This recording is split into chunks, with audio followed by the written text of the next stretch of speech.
আসসালামু আলাইকুম। এখন দেখবেন সংবাদ শিরোনাম। তারেক রহমানের নেতৃত্বেই আগামী নির্বাচনে অংশ নেবে বিএনপি, বলছেন নেতারা। আমরা জানি তারেক রহমান সাহেব আসবেন, সহসা দেশে ফিরবেন। উনি দেশে ফিরে আমাদের নির্বাচনী নেতৃত্ব। প্রশাসনিক কুর মাধ্যমে ক্ষমতায় যাওয়া যাবে না, সিলেটে ৮ দলীয় সমাবেশে জামায়াত আমির, গণভোটে হ্যাঁ ভোট দেওয়ার আহ্বান।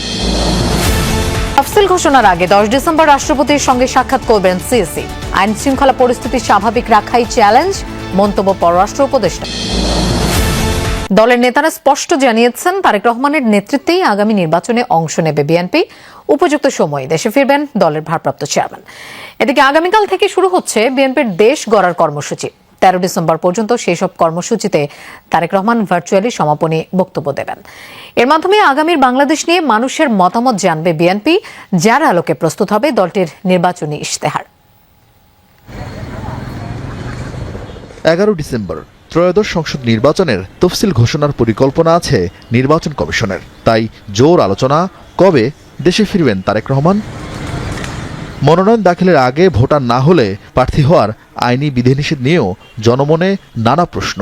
তবে কি নির্বাচনে প্রার্থী হচ্ছেন না বিএনপির ভারপ্রাপ্ত চেয়ারম্যান?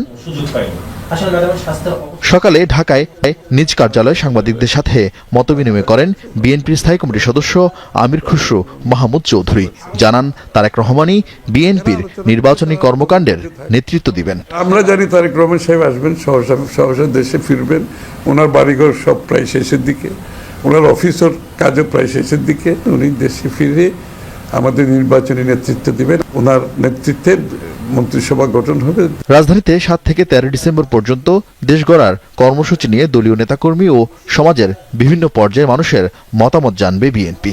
2 পর্বে সাজানো সেই কর্মসূচির সব আয়োজনে ভার্চুয়ালি সমাপনী বক্তব্য দিবেন তারেক রহমান। কেআইবিতে হওয়া সেই ভেন্যু পরিদর্শনে এসে বিএনপি নেতা রিজভী আহমেদ বললেন, বিদেশে থাকলেও দলের সকল কর্মকাণ্ডে সামনে থেকেই দিক নির্দেশনা দিচ্ছেন তারেক রহমান। দূরে থাকলেও আজকে প্রযুক্তির মাধ্যমে তৃণমূল থেকে জাতীয় পর্যায় পর্যন্ত তিনি সবসময় কথা বলছেন, তত্ত্বাবধান করছেন, খেয়াল রাখছেন, এই কাজগুলো করছেন। উনি জনগণের প্রতি ওনার যে দায়িত্ব এবং অঙ্গীকার, সেই অনুযায়ী তিনি যখন মনে করবেন, সব কিছু মিলিয়ে যখন মনে করবেন তিনি তখনই আসবেন এবং জনগণের নেতৃত্ব দিবেন। 7 দিনের দেশ গড়া কর্মসূচির মাধ্যমে বিএনপি তাদের আগামী রাষ্ট্র পরিচালনার কর্মপন্থা ঠিক করবে বলে জানান Rizvi Ahmed. BNP politics of কনভেনিয়েন্সে বিশ্বাসী নয়। এটা বিএনপির হচ্ছে দীর্ঘদিনের এইটা ঐতিহ্য। এই ঐতিহ্য বিএনপি আবারও সেটা করবে, সেইটাই বাস্তবায়ন করে। এর মধ্যে ভারপ্রাপ্ত চেয়ারম্যান যে কথাগুলো বলেছেন, তিনি ফারবার কার্ড নিয়ে, তারপরে আরও যে সমস্ত বিষয়গুলো তিনি বলেছেন, প্রত্যেকটি ইমপ্লিমেন্ট হবে এবং সেটা প্রযুক্তি সহায়ক।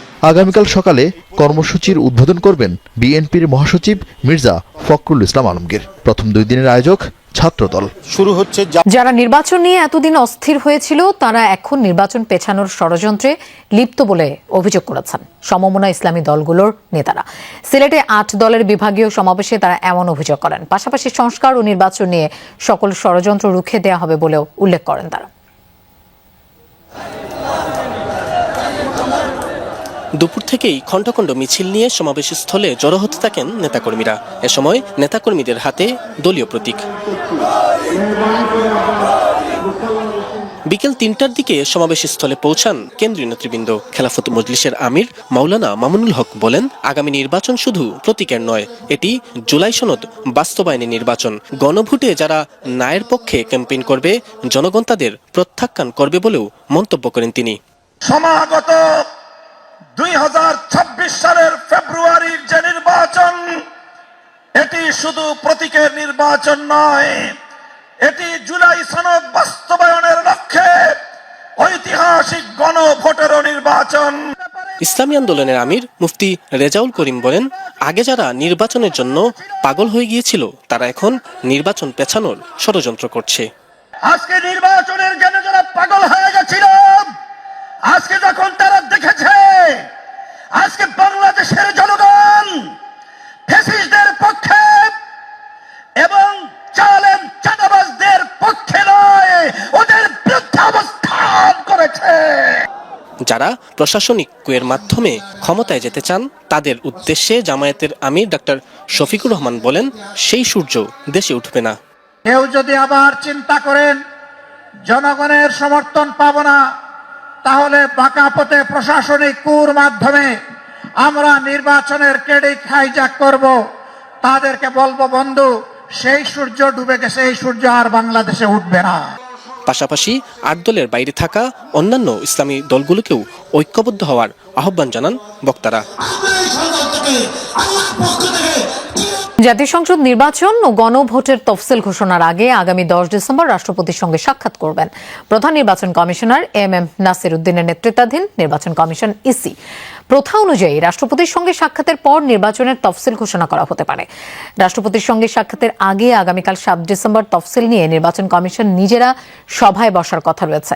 নির্বাচন কমিশন সূত্র বলছে 10 ডিসেম্বর রাষ্ট্রপতির সাথে ইসির সাক্ষাতের 2-1 দিনের মধ্যে তফসিল ঘোষণা করা হতে পারে। ফেব্রুয়ারিতে ত্রয়োদশ সংসদ নির্বাচন ও গণভোট আয়োজনে ডিসেম্বরের দ্বিতীয় সপ্তাহে তফসিল ঘোষণার কথা আগেই জানিয়েছিল নির্বাচন কমিশন। আসন্ন নির্বাচনটি আদর্শ নির্বাচন হতে হবে জানিয়ে কারো কোনো অভিযোগ থাকবে না। এক্ষেত্রে আইন শৃঙ্খলা পরিস্থিতি স্বাভাবিক রাখার বিষয়টি খুব গুরুত্বপূর্ণ বলে জানিয়েছেন পররাষ্ট্র উপদেষ্টা তৌহিদ হোসেন।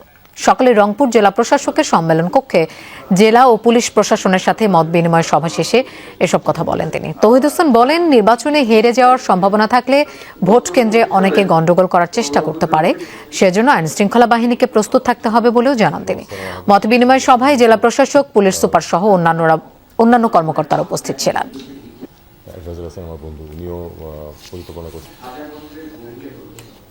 এটা একটা আদর্শ নির্বাচন হতে হবে যেটা থেকে কারো কোনো কমপ্লেন থাকবে না, এবং সেক্ষেত্রে আইন শৃঙ্খলাটা খুব গুরুত্বপূর্ণ। কারণ যেই ক্যান্ডিডেটের হারার সম্ভাবনা তিনি কিন্তু সবসময় গণ্ডগোল সৃষ্টি করার চেষ্টা করতে পারেন, এটা মনে রাখতে হবে। সেটা মনে রেখেই আমি আশা করি যে যথেষ্ট ব্যবস্থা নেওয়া হবে। মুর্শিদাবাদে বাবরি মসজিদের ভিত্তিপ্রস্তর স্থাপন করাকে কেন্দ্র করে তোলপাড় চলছে পশ্চিমবঙ্গের রাজনীতিতে। অযোধ্যায় উগ্র হিন্দুত্ববাদীদের হামলায় ধ্বংস হওয়া ঐতিহাসিক বাবরি মসজিদের আদলে তৈরি করা হচ্ছে এই মসজিদ। শনিবার এর ভিত্তিপ্রস্তর স্থাপন করেন তৃণমূল কংগ্রেস থেকে বহিষ্কৃত নেতা বিধায়ক হুমায়ুন কবির।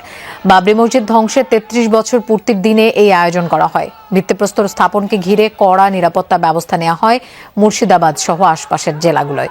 এদিকে মসজিদ নির্মাণকে কেন্দ্র করে রাজ্যে অস্থিতিশীলতা সৃষ্টির চেষ্টা করছে বিজেপি, এমন অভিযোগ করেছে তৃণমূল কংগ্রেস।